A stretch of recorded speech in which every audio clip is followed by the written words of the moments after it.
makanya jumlah darahnya harus sedikit dikurangi supaya bisa diulangi lagi secara alami di daur ulang dalam tubuh kita menjadi lebih baik. Bagus banget buat daya tahan tubuh juga. Kalau untuk olahraga menunjang olahraga apa? Kalau olahraga aku lebih rutin sih gym, tapi aku juga untuk kardiovaskularnya saya bela diri. Jadi aku dalam 1 minggu itu biasanya aku bisa, kalau tidak ada syuting, aku bisa 3 kali gym sama 1 kali latihan bela diri. Bela dirinya apa? Bela dirinya macam-macam sih. Tapi basic saya adalah judo dan taekwondo. Cuma sekarang kemarin yang saya sempat geluti adalah capoeira sama muay thai juga. Pencak silat juga. Saya rencananya nanti mau latihan sama Iko juga. Waduh, ada challenge jadi challenge buat banyak yang bela diri.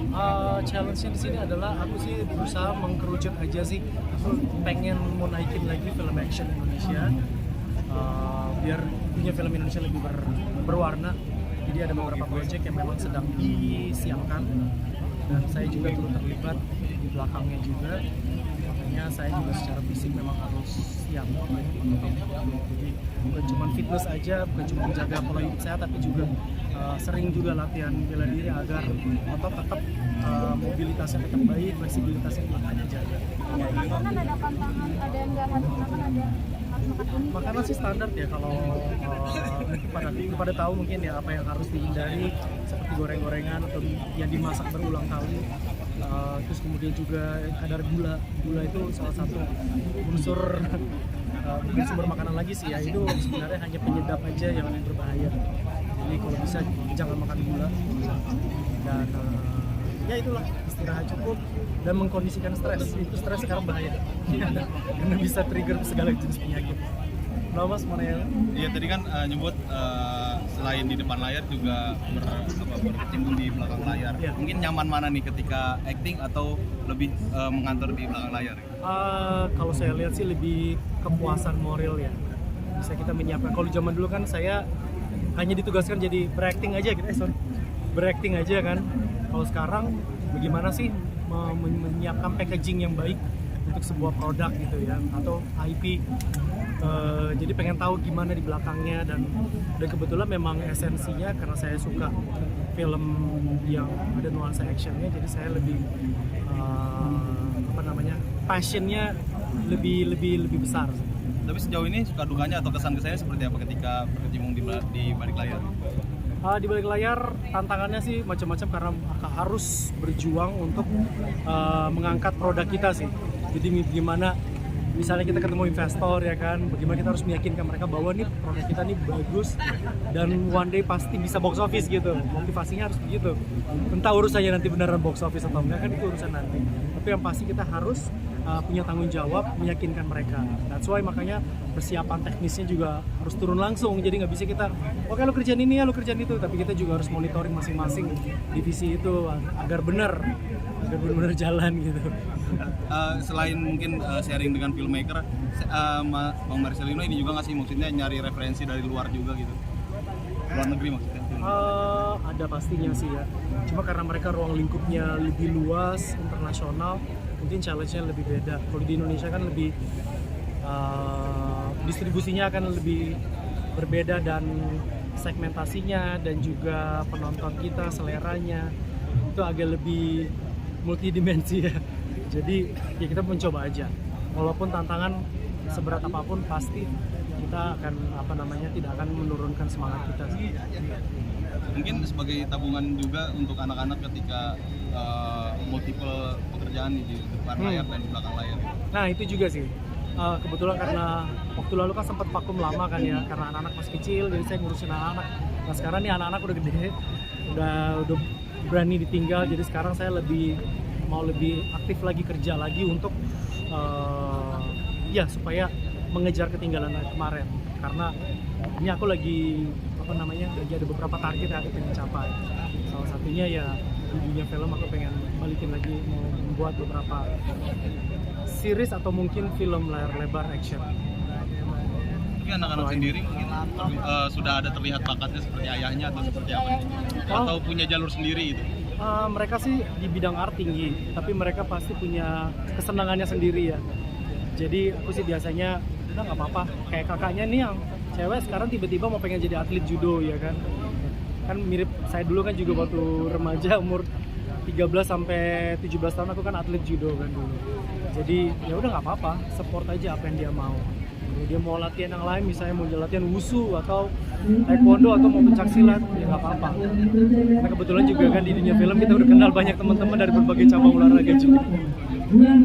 Gitu sih, jadi nggak dipaksain. Kalau dia mau terjun ke bidang film juga, ya udah nggak apa-apa, saya akan arahin. Kalau enggak, ya udah tetap akan saya temenin ke bidang mereka yang mereka suka. Tapi lebih membebaskan, nggak mengekang gitu ya Mas? Enggak. Aku sih, yang penting dia senang, yang penting dia punya passion.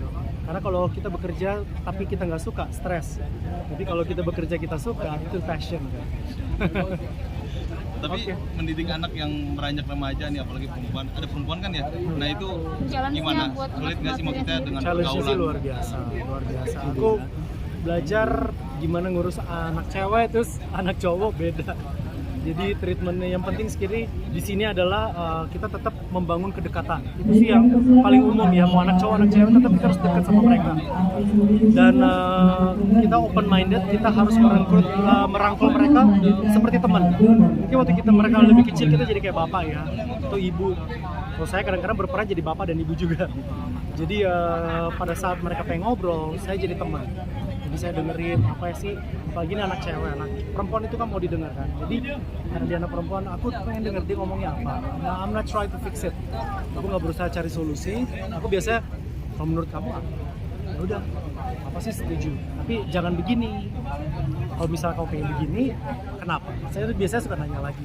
Terus kalau saya pengen dengar apa ya, pendapat mereka, advice mereka juga. Aku justru malah anak-anak itu jadi teman ngobrol sih. Daddy pakai baju ini sekarang, oke nggak? Keren nggak? Enggak, Daddy nggak cocok, gini. Daddy mau pasang tato boleh nggak? Boleh tapi kecil-kecil. Tapi mau pengen gede kayak The Rock boleh nggak? Nggak boleh, nggak cocok. Muka Daddy manis. Iya gitu. Tapi kalau anak cewek sering curhat udah mulai naksir Oh lawan ada jenis gitu mungkin. cerita-cerita. Dia juga cerita ada temennya yang ngungkapin perasaan, terus mulai naksir. Terus yang kecil juga. Kalau yang kecil sih agak lebih atau dia emang pura-pura nggak tahu apa gimana. Pokoknya sih ya dia juga cerita sih kalau ada kelihatan. Ada sih itu tuh dibilang you handsome. Oh dia langsung cerita. Tapi senang karena mereka mau cerita kan. Daripada mereka diem. Jadi pokoknya ilmu pengetahuan ya tentang apa ya pergaulan, tentang seks, apa segala macam tuh kita harus terbuka sih. Tapi lebih protek masih anak perempuan. Protek pasti harus ada. Kita nggak boleh diilus karena masih ada kita kan orang tuanya. Kecuali dia digedeinnya sama kakeknya atau tetangganya atau om tante. Tapi karena masih ada orang tua ya kita juga harus memberikan satu perlindungan juga. Perlindungannya maksudnya di sini adalah bahwa kita selalu ada di saat mereka perlu. Tapi mungkin batasan-batasan. Kalau mereka udah tambah gede, kalau mereka masih kecil kan, kita harus 24 hours kan, harus 24 jam. Batasan-batasan seperti apa yang Mas Martin mau kasih ke anak cewek gitu? Gimana? Batasan-batasan seperti apa yang Batasan anak cewek? Batasan anak cewek. Biasanya aku nggak langsung mendoktrin atau mengajari, menggurui mereka. Harus begini, karena kan mereka udah dapat landasannya seperti apa. Sekarang paling aku cuma nanya aja, menurut kamu begini-begini, bener nggak? Gitu.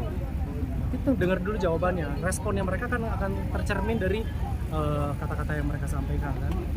Statement mereka begini. Nah, baru kita kan memberikan arahannya. Mungkin lebih baik begini, jangan begini. Kalau misalnya udah terlalu ekstrim, enggak.